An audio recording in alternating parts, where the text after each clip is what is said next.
दुनिया भर में लाखों लोग हर रोज सोशल मीडिया का यूज करते हैं।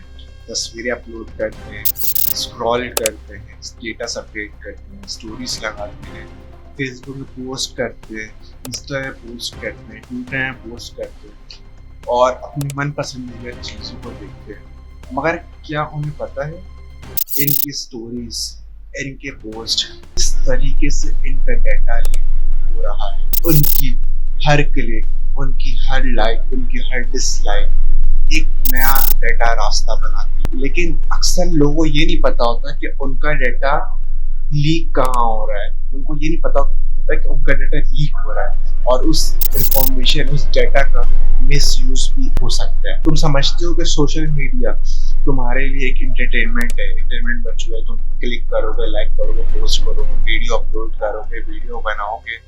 लेकिन आज के दौर में ये एक डिजिटल बैटल फील्ड बन चुका है जहां तुम्हारा डाटा लीक होता है। और इसी कहानी का सबसे बड़ा किरदार कैम्ब्रिज एनालिटिका कंपनी है। तो 2016 में कैम्ब्रिज एनालिटिका ने प्रेसिडेंशियल इलेक्शन के लिए डोनाल्ड ट्रंप के लिए काम किया। उन्होंने वोटर डाटा को स्मॉल ग्रुप्स में डिवाइड करके लोगों में तकसीम कर दिया। उन लोगों तक अपना डाटा पहुंचाया जो कि मैनिपुलेट कर रहे थे, जो कि वो एड्स देख के, क्योंकि अगर आप सोशल मीडिया में रहते हो तो आपने ये चीज को नोट किया होगा कि अगर जो चीज आप लाइक करते हो उसी के लिहाज से आपको वो चीज दिखाई जाती है। तो वहां पे 2016 के इलेक्शन में ऐसा हुआ कि लोगों के दिमाग में अब उनका जो डेटा था वो कहाँ से ले गया, फेसबुक के थ्रू उनका डेटा एक्सेस किया गया। किस तरीके से उनका डेटा लीक किया गया कि उन्होंने स्मॉल ग्रुप्स में डिवाइड कर दिया। अब जो चाहते थे कि भाई हम इसको वोट कास्ट करें, उनके खिलाफ उन्हें कहा गया, उनके खिलाफ एड चला गया, उनके खिलाफ कैंपेन चला गई। और 2016 के इलेक्शन में जो कैम्ब्रिज एनालिटिका कंपनी ने किया वो एक हैरान कर देने वाला एक वाकया था, जो कि एक बाहरी एक्सीजेंस से वहां के जो वोटर्स थे, जो अपोजिशंस थे, वो जीतने के काबिल थे। मगर कैम्ब्रिज एनालिटिका जो कि डोनाल्ड ट्रंप के लिए जिसने काम किया, उन्होंने लोगों को मैनिपुलेट किया, किसी को वोट्स ना देने, किसी को डराया, किसी को धमकाया एड के थ्रू। लोग इतने ऑब्सेस्ड हो गए कि उन्होंने वोट भी कास्ट नहीं किया। तो क्या पता चलता है स्टोरी से, इस चीज से, कि data is the new currency. Data जो है आपका एक न्यू करेंसी है। अब उस डाटा से लोगों को काफी हद तक नुकसान पहुंचाया गया और जो जीत हुई थी वो डोनाल्ड ट्रंप की जीत हो गई थी।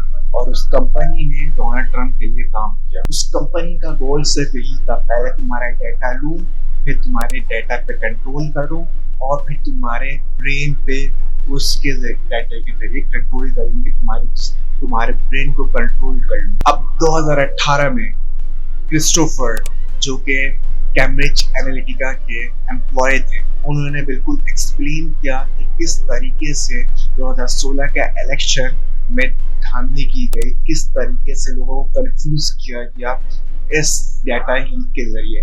अब वहां से एक बात ये पता चली कि डाटा किसके थ्रू लिया गया। डाटा फेसबुक ऐप जो कि हम और आप जैसे यूजर्स डेली इस्तेमाल करते हैं, उसके थ्रू डाटा लिया गया। वो किस तरीके से डाटा लिया, जब ये बात पता चली कि फेसबुक के थ्रू उनका डाटा लिया गया है, तो मार्क ज़करबर्ग को यूएस कांग्रेस ने $5 बिलियन का जुर्माना आयद किया। देन उसके बाद यूएस कांग्रेस ने उस कैम्ब्रिज एनालिटिका कंपनी को बंद कर दिया। लेकिन आज भी ये चीज कहा जाता है कि उसका डाटा आज भी जगह पे मौजूद है और वो वर्किंग कर रहा है। कैम्ब्रिज एनालिटिका ने एक और साइंस का डार्क साइड यूज किया। उसने क्या किया, उसको पता था कि अगर आपको एंगर या कोई चीज गुस्सा दिलाती है तो वही चीज के बारे में एड्स दिखा रहे थे। आपके डाटा, आपके ब्रेन को मैनिपुलेट कर रहे हैं। आप फेसबुक यूजर हो, इंस्टा यूजर हो, कोई भी यूजर हो, आप स्टोरेज करो तो हर डाटा को आप अलाउ एक्सेस ना करो, उससे पहले पढ़ो हर चीज को अलाउ। दुनिया में कितने ऐप्स, लाखों ऐप्स हैं, इनके जरिए आपका डाटा लीक होता है। अब हर चीज में हम और आप जैसे यूजर्स तो हर डाटा को, हर जो एप्लीकेशन हर चीज में आप अलाउ कर देते हैं। अगर take a photo from gallery, जैसे कि वो स्नैपचैट से यानी कि एक्सेस देते हो आप, तो आप उस चीज को अलाउ एक्सेस करते हो। इट मीन्स कि स्नैपचैट की जितनी भी यानी कि आपकी गैलरी में वो चलेगी और आपकी गैलरी में पूरा एक्सेस स्नैपचैट के पास मौजूद है। अगर आप चाहते हो आपका डाटा भी सिक्योर रहे तो आप हर चीज को अलाउ एक्सेस ना करो। अपने मोबाइल में फोन सेटिंग्स को स्ट्रॉन्ग करो और देन उसके बाद टू फैक्टर ऑथेंटिकेशन जो कि हर यूजर के लिए मोस्ट इंपॉर्टेंट है आज के दौर में। डाटा एक ऐसी चीज है जिससे आपको ब्लैकमेल कर दिया जा सकता है, आपकी प्राइवेसी लीक हो सकती है। आज के जमाने में अगर मैं बात करूं कि data is the most important thing in the world right now.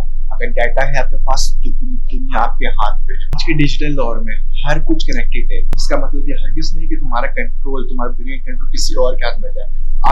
आपका जो ब्रेन है एक मोस्ट पावरफुल थिंग है, तो आप उसको कंट्रोल यानी कि अगर आपके दिमाग अल्लाह ने आपको दिमाग दिया तो उस चीज को संभाल कर हर चीज के अलाउ एक्सेस, हर चीज को एक्सेस दे देना आज के जमाने में it's not good. So data आज की अगर मैं 10 साल बाद बताऊं तो पैसे से ज्यादा डाटा की इम्पोर्टेंस होगी। और अभी भी ये बात कही जाती है कि डाटा की मोस्ट इम्पोर्टेंट, अगर अभी भी आपने कुछ देखा हो साइबर क्राइम काफी ऐसी रिपोर्ट्स मौजूद हैं कि लोगों को, फीमेल्स को ब्लैकमेल करके वीडियोस, किस किस दिन की वीडियोस को ब्लैकमेल करके उनसे पैसे ले जाते हैं। तो राइट नाउ आपके हाथ में आपकी प्राइवेसी मौजूद है। अगर आप अपनी प्राइवेसी को खुद कंट्रोल कर सकते हैं तो इट्स सो गुड।